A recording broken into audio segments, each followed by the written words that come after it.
आपके साथ अभिषेक शर्मा और इस वक्त हम मौजूद हैं पटना के खगौल रोड इलाके में। साल था 2015 जब नीतीश कुमार चुनाव लड़ने के लिए तैयार थे और ये कहा जा रहा था कि बिहार में बहार हो, नीतीश कुमार हो। तो क्या सचमुच 2020 में बहार है? अगर कोई आपसे ये कहता है तो शायद वो आपसे और खुद से बेईमानी कर रहा है, क्योंकि यहाँ बहार नहीं है। आप मेरे पीछे देख सकते हैं किस प्रकार से जल जमाव है, और ये जल जमाव कोई 10 दिन 15 दिन पुराना नहीं है, 9 महीने 12 महीने से ये जल जमाव है। इस पे बात करने के लिए हमारे साथ जुड़े हैं पटना के कुंदन सिंह, जो कि सोशल एक्टिविस्ट है और अपने फेसबुक पेज के माध्यम से, ट्विटर पेज के माध्यम से या यूट्यूब के माध्यम से हमेशा पटना के लोगों को जागरूक करते रहते हैं सामाजिक मुद्दों को लेकर। और आज हमारे साथ जुड़े हैं इसी मुद्दे पर बात करने के लिए। बहुत बहुत शुक्रिया कुंदन जी, आपका हमारे साथ जुड़ने। बहुत बहुत धन्यवाद अभिषेक, आपका न्यूज़ क्लिक का धन्यवाद जी। कुंदन जी, एक सवाल है। सवाल ये है कि नीतीश कुमार जिस मुद्दे पे वोट मांग रहे हैं, विकास के मुद्दे पे, क्या यही विकास है? देखो अभिषेक, जैसा ये विकास दिखा रहे हैं ना, अगर यही विकास है, ये रोड देख लो मेरे पीछे, अगर यही विकास है ना तो हम बिहार के लोग थूकते हैं ऐसा विकास। ऐसा विकास नहीं चाहिए हमें। आप मुख्यमंत्री आवास को देखो और ये हमारे सड़कों को देखो, हमारी गलियों को देखो और मुख्यमंत्री आवास को देखो।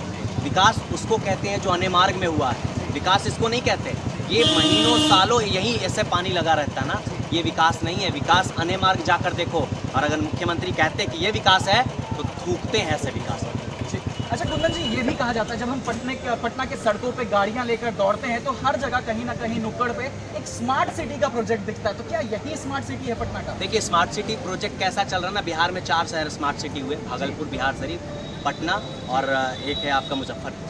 चारों शहरों में सबसे बड़ा शहर ये है। इस शहर की हालत जब ऐसी है, यहाँ के लोग टैक्स नहीं देते, यहाँ के लोग टैक्स नहीं देते, यहाँ जिंदगी नहीं रहती। ये मंगल ग्रह पे हैं, ये भी बिहार और ये बिहार की राजधानी पटना का तस्वीर है। तो यहाँ में और अने मार्ग में इतना फर्क क्यों है भाई? यहाँ महीनों पानी लगा रहता है, जबकि अने मार्ग में महीनों सूखा रहता है। वहाँ पे इतने भाई झाड़ू लगते हैं, फूल लगे हुए हैं, पूरा पेड़ पौधा लगा हुआ है। यहाँ पे ऐसी ज़िंदगी क्यों? मुख्यमंत्री को ये ज़िंदगी नहीं दिखती? ये मंगल ग्रह है, ये भी बिहार ही है और ये राजधानी है।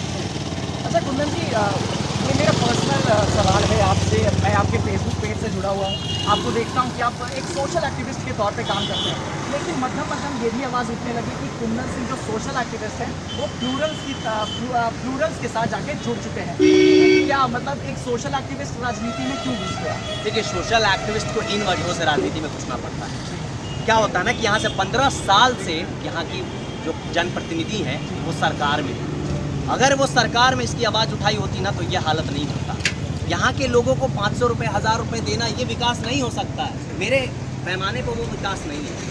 जो मेरी आइडियोलॉजी है वो डेवलपमेंटल आइडियोलॉजी है। Is this the development of Bihar और is this your development? Is it your development? अगर ऐसा डेवलपमेंट है तो ऐसा डेवलपमेंट अपने घर में रखो और हमें बदलाव का मौका दो। और इस बदलाव के लिए हम तैयार भी हैं। और बिहार के लोगों ने कसम खा लिया है कि इस बार पता है क्या है, आइडियोलॉजी तो है नहीं किसी के पास, अपना एजेंडा नहीं है किसी के पास। डेवलपमेंट पे बात करो तो जात पे बात करेंगे, जात पे बात करो तो धर्म पे बात करेंगे, धर्म पे बात करो तो फिर वो आएंगे 15 साल पे बात करो तो फिर आएंगे कर्पूरी ठाकुर पे।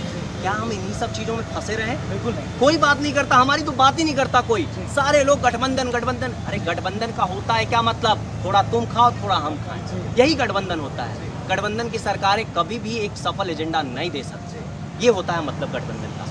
इसलिए प्लूरल्स पार्टी ने पहली बार, है किसी में हिम्मत जो मुख्यमंत्री को चुनौती दे दे?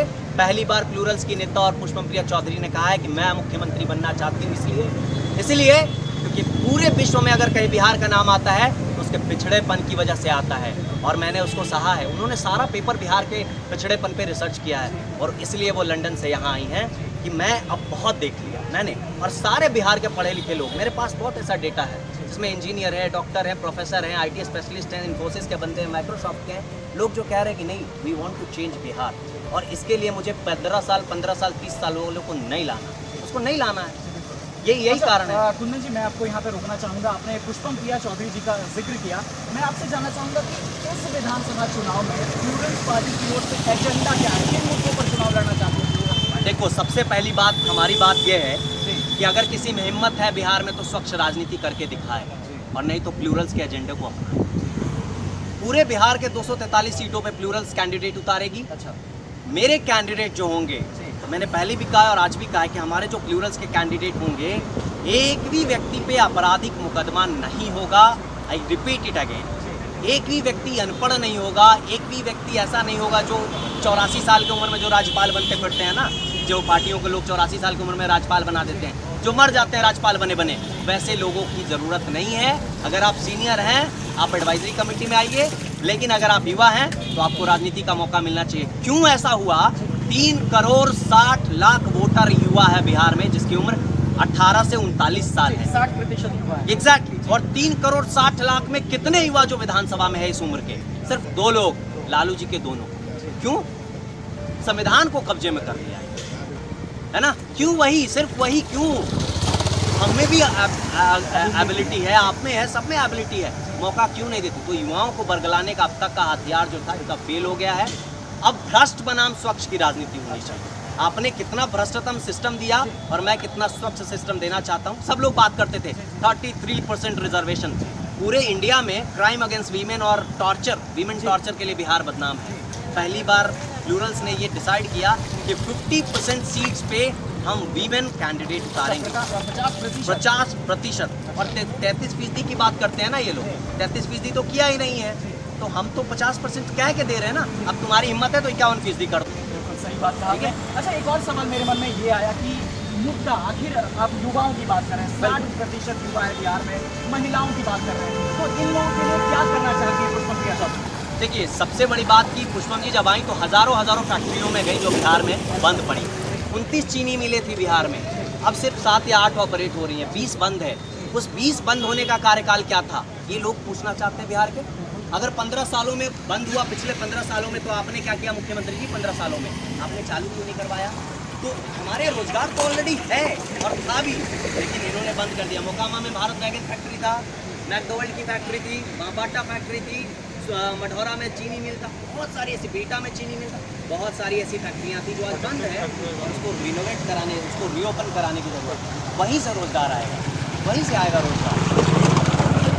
और इसी के साथ आपने देखा कि हमारे साथ जुड़े थे सोशल एक्टिविस्ट कुंदन सिंह, और उन्होंने बताया कि आखिर क्या आधारशिला है प्लूरल्स पार्टी की, क्यों युवाओं पे इतना निवेश किया जा रहा है, क्यों महिलाओं पे इतना निवेश किया जा रहा है। और उन्होंने बताया कि अगर ये राजनीति है, अगर ये रोड आधारशिला है जिस पे नीतीश कुमार वोट मांग रहे हैं, तो इस पे थू है अगर ऐसी आधारशिला। यहाँ पे बहुत लोग हमारे साथ जुड़े हैं, तो चलिए उनसे भी बात कर लेते हैं। सर, सबसे पहले नाम बताइए। यहाँ पे कितने महीनों से ये पानी लगा है? सालों से लगा रहता है। सालों से? ये सिर्फ बरसात इस बार की बात नहीं है जी। ये यहाँ की जो विधायिका हैं उनसे तो पर्सनली लोग मिलने भी गए थे, बोलने भी गए थे, बिल्कुल ही कान से सुनती नहीं है। अच्छा, उनको कोई लेना देना नहीं है और ये इसी तरह चला आ रहा है। अच्छा। यहाँ के लोग पीएम मोड की लाइफ जी रहे हैं। अगर ये भाई साहब ये बात बोल रहे हैं तो बिल्कुल सही बोल रहे हैं कि भाई हमारा भी हक बनता है, हम भी टैक्स दे रहे हैं। Yes, we can pay tax, हमारा पूरा हक बनता है कि ढंग की लाइफ हम जिए। बिल्कुल। आज के टाइम में स्थिति ऐसी है, यहीं सिर्फ पानी नहीं लगा हुआ है। अगर आप थोड़ा अंदर जाओगे, आप जहाँ तक जाओगे वहाँ तक पानी मिलेगा आपको, भरपूर मात्रा में पानी मिलेगा, ठीक है। और एकदम से गंदा गली टाइप जी, कौन रिस्पॉन्सिबल है? बिल्कुल, और क्यों हम इस तरह की लाइफ जिए? बिल्कुल। तो आप क्या चाहते हैं? क्या सरकार में बदलाव चाहते हैं आप? देखिए, अगर स्वच्छ राजनीति की बात करें, अगर हमारे पास ऑप्शन होगा, definitely will go for that, definitely. हम दिल्ली का उदाहरण देख सकते हैं, वहाँ लोगों को ऑप्शन मिला, लोगों ने स्विच किया और करना चाहिए। आप इसको ऐसा नहीं सोच सकते कि ऐसा ही चलता रहेगा। क्यों चलता रहेगा ऐसा? बिल्कुल सही इस बात बार तो निर्दलीय को वोट दे देंगे, इनको ना देंगे, आशा सिन्हा तो जाए बस यहाँ पे एक बार आ जाए, दिख जाए हमें। अच्छा, ये काम कर रही है, this is the way of working. ये अपने वहाँ विधायक आवास से बैठ रहती हैं, आराम से चिल मार के। और यहाँ लोग, मतलब क्या मैं बोलूँ, बोल नहीं पाऊंगा, लेकिन यहाँ लोग इतने बेवकूफ़ बन रहे हैं इनकी वजह से। 15 साल हो गए और मुझे यहाँ रहते हुए 10-12 साल हो गए। अच्छा, हमेशा पानी लगा रहता है, हर साल का ये कहानी, हमेशा पानी लगा रहता है। It's not a first year. अच्छा, कभी कम कभी ज़्यादा, लेकिन हमेशा यही स्थिति है। बहुत धन्यवाद आपका। तो नाम बताइए अपना। गौतम पांडे। आप यहीं के निवासी हैं? तो ये कब से यहाँ पे है, ये जल जमाव यहाँ पे कब से है? करीब 9 महीना होने जा रहा है। सरकार ने कुछ नहीं किया अभी तक? कुछ नहीं किया। तो ये डेली परेशानी होती है आप लोगों को? जी, हमेशा यही परेशानी होती है। कभी कभी किसी का अगर बाइक किसी में बंद हो जाता है, पानी अच्छा। हो जाता है उसे सिलेंडर। अच्छा। और लेडीज को तो इतना परेशानी होता है कि वो अपना पूरा साड़ी वगैरह उठा करके उसको आना पड़ता है। लेडीज को बहुत ज़्यादा परेशानी होती है। तो देखा आपने किस तरीके की यहाँ के लोग, यहाँ के निवासी बता रहे हैं कि जो यहाँ की विधायिका हैं वो यहाँ पर झांकी मारने भी नहीं आती। अगर बिहारी लैंग्वेज में बोले तो यहाँ पे झांकी मारने भी नहीं आती। उसके बाद यहाँ के लोगों को हर दिन यहीं से गुजरना पड़ता है। और सिर्फ 1 महीना 2 महीने की कहानी नहीं है, आपको मैं अपने पीछे भी दिखा दूँ। पीछे भी देख सकते हैं आप किस तरीके की पानी जो है वो जल जमाव है। और एक बार फिर से मैं बोलूँगा, इस पॉइंट को मैं नोट कराना चाहूँगा कि सिर्फ 1 महीना 2 महीने का ये कहानी नहीं है, ये कहानी है सालों की। हर साल ये जल जमाव आता है, हर साल यहाँ के लोगों को यहाँ से उधर, उधर से इधर गुजरना पड़ता है, बहुत परेशानियों का सामना करना पड़ता है। अगर ये आधारशिला पे वोट मांग रहे हैं नीतीश कुमार, तो माफ़ कीजिएगा महोदय, हो सकता है कि आप इस विधानसभा चुनाव में गलत हो। फिलहाल के लिए बस इतना ही। जुड़े रहिए द न्यूज़ फ्लीट के साथ। अगर आपने अभी तक इस चैनल को सब्सक्राइब नहीं किया है तो जल्दी से इस चैनल को सब्सक्राइब कर लें। अगर आप ये वीडियो फेसबुक पेज के माध्यम से देख रहे हैं तो फेसबुक पेज को लाइक करना ना भूलें। आप हमें ट्विटर और इंस्टाग्राम पे भी फॉलो कर सकते हैं। धन्यवाद।